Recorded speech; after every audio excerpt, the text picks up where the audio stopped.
Biglang, sa malayong palasyo, umalingaw-ngaw ang galit na boses ng Grand Priest. Hindi ko iniutos ang pagkamatay ng anghel na iyon, ngunit palalampasin ko muna ito. Retirado na siya, wala na siyang silbi sa akin ngayon. Ang mahalaga ay ang pagpatay kay Goku. Gawing pangunahing prioridad ang kanyang pagbagsak. Maraming mga anghel ang sumugod upang habulin si Goku, ngunit hindi gumalaw ang estranghero. Tahimik lang siyang ngumiti, hindi pinansin ang lahat ng utos, lubos na alam ang kanyang sariling layunin. Isang matinding katahimikan ang lumipas. Pagkatapos ay sumugod si Vados na parang isang nag-aalalang ina, ngunit halos 2 hakbang pa lamang ang nagagawa niya ng harangan ng 2 anghel ang kanyang daan. Ang kanilang mga mukha ay parang bato, ang kanilang mga mata ay kumikinang sa akusasyon. Sinira mo ang sumpa. Sinuway mo ang utos ng ating ama. Inutusan kaming burahin ka, at hindi kami magpapakita ng awa. Natigilan si Vados sa pagkabigla.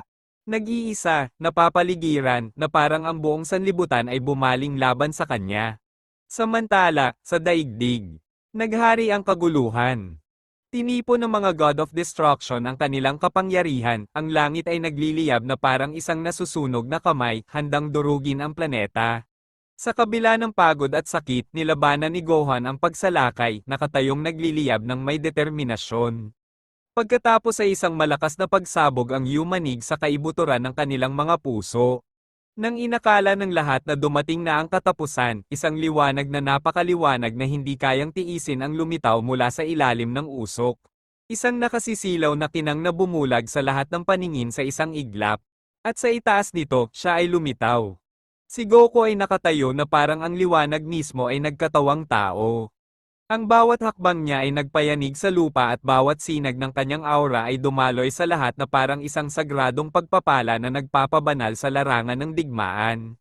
Si Gohan, walang malay, ngunit ngayon ay ligtas na karga ng kanyang ama. Napuno ng pagkamangha ang bawat mukha. Paano?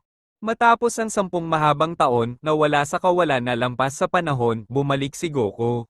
Isang anghel na muling isinilang, pumipintig ng may kapangyarihang hindi pa nakita ni numan noon. Bago natin ipagpatuloy, maaari kang mag-subscribe sa channel na ito upang maging updated ka sa mga susunod na videong ating ipalalabas.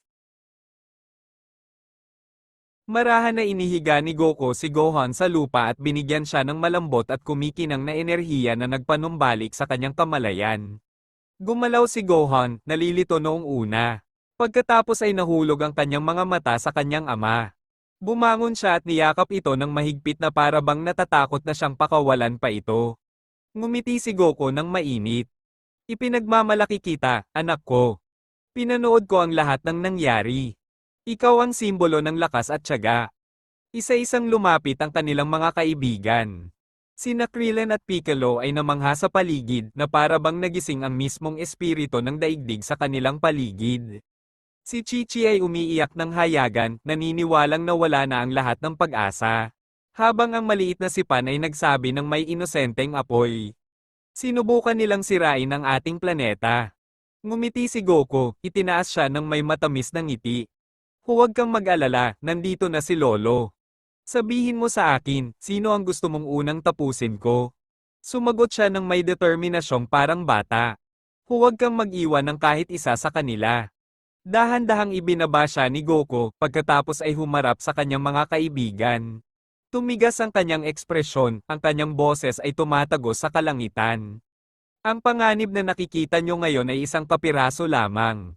Mayroong isang bagay na mas malaki, isang bagay na higit pa rito. Humakbang si Krillin pasulong. Anong ibig mong sabihin, Goku? Kalmadong sumagot si Goku, ngunit ang kanyang tono ay may bahid ng kawakasan. Walang oras para sa mga tanong. Manood kayong mabuti. Ang gagawin ko ay magbabago sa lahat. Salamat sa inyong lahat sa paninindigan. Ngayon, mag-enjoy sa palabas. Tumalikod siya, itinaas ang isang daliri patungo sa langit at sinabi ng matalas at malinaw. Hindi kita nakalimutan at nagpapasalamat din ako sa iyo para sa lahat ng iyong ginawa.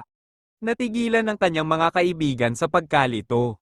Ang mga salita ay tila walang patutunguhan, walang nakikitang presensya. Ngunit sa malayo, 2 misteryosong figura ang nakamasid mula sa malayo. Isang mahinang ngiti ang sumilay sa isa sa kanilang mga mukha. Naisip niya ng tahimik. Ang lahat ng ito ay para lamang sa pagkikitang hinihintay natin. Dumating na ang oras. Simulan na natin ang kasiyahan, Kakarot. Gayunpaman, hindi mapakali ang isa. Isang malalim na kaguluhan ang bumabalot sa kanyang kaibuturan. Nagpasya siyang umalis sa daigdig, bumubulong na sa wakas ay kikilos na siya pagkatapos ng mahabang paghihintay. Samantala, nagsimulang maglakad si Goku patungo sa mga God of Destruction na nagliliwanag ng isang aura ng banal na kamahalan. Bawat hakbang niya ay nagpapayanig sa lupa. Nanginginig ang langit. Ang mga Diyos ay nakatayong nanigas, hindi maintindihan kung paano bumalik ang lalaking ito na nawala sa kawalan sa loob ng 10 mahabang taon. At sa isang kisap mata, nawala si Goku. Pagkaraan ng isang pintig ng puso, nasa likuran na nila siya, walang kibo, hawak sina Ivan at Sidre sa kanilang pwesto. Itinaas ang kanyang mga braso sa itaas ng kanilang ulo na parang pinalamig sila ng panahon doon, walang magawa. Nanood ang kanyang mga kaibigan, tumitibok ang kanilang mga puso, at labis na namangha sa nakita sa kanilang harapan. Pagkatapos ay nagsalita si Goku, kalmado ang tono, ngunit nagbigay ng mapang-asar na panunuya at determinasyon. Bakit kayo pumupukaw ng pagnanasa, mga bata? Minsan kong ipinagtanggol ang sistema, tinanggihan ang karahasan, at pinrotektahan ko pa si Beerus. Ngunit ngayon ay hindi ako pinapayagan ng aking mga kamay na huminto. Tapos na ang inyong panahon.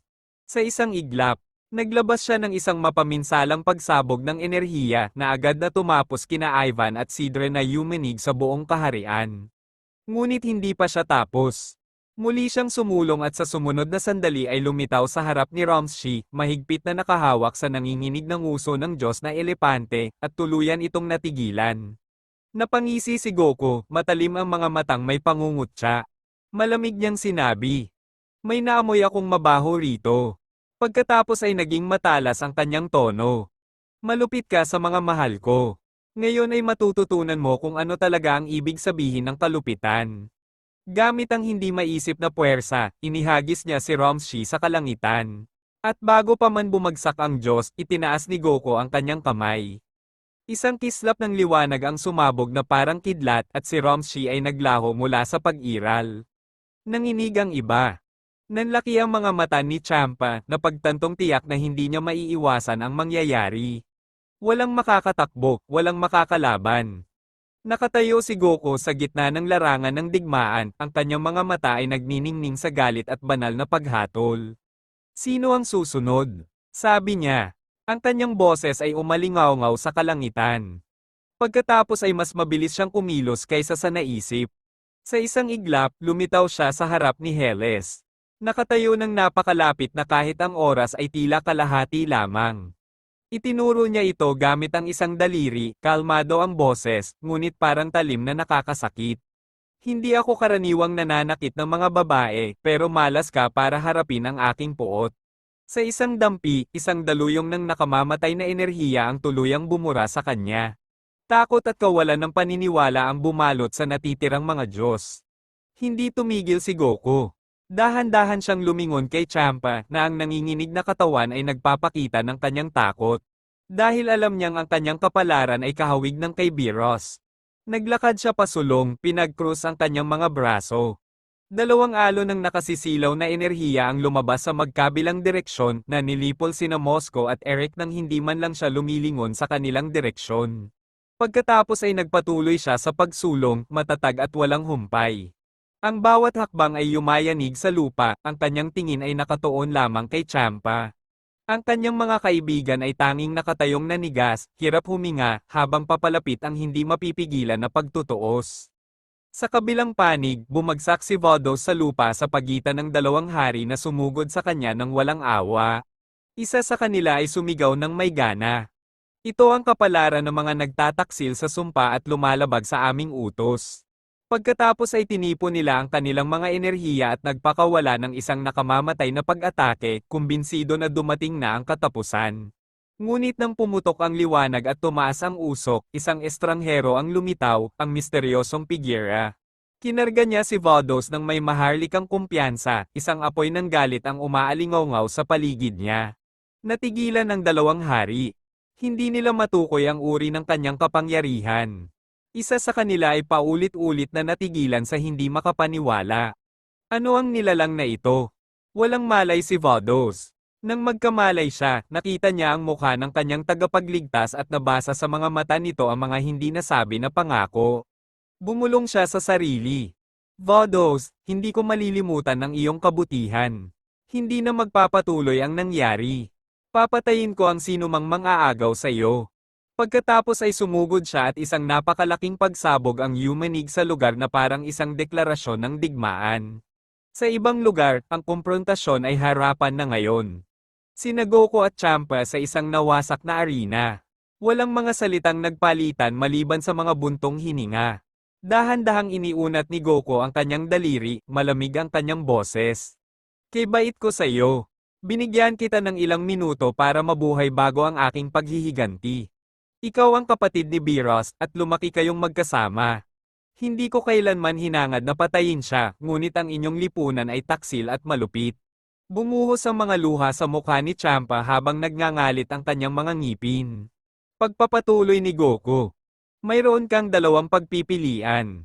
Umalis ka na sa paningin ko ngayon at lisanin mo ang universe na ito o hindi mo na muling makikita ang liwanag. Ang aking layunin ay mas malaki kaysa sa iyo, mas malaki kaysa sa paghihiganti lamang. Wawasakin ko ang katungkulan ng God of Destruction. Walang matitira sa inyong kalokohan. Alamin mo na ang ginagawa ko ay para kay Vados at wala ng ibang dahilan. Isang matinding katahimikan ang bumalot sa arena. Nanginig si Champa, tumutulo ang pawis, ang kanyang mga mata ay nagpapakita ng pinaghalong takot at pagsuway. Ilang segundo lang ang lumipas. Sa wakas ay bumaba na sa lupa ang mga hanay ng mga anghel. Matapos ang mahabang habulan para mahuli si Goku, tumayo sila ng mahigpit, matalim ang kanilang mga titig, at sinabi ni Goku sa malamig na boses. Puno ng hamon. Ulit. Kayo, ayaw nyo bang magsisi?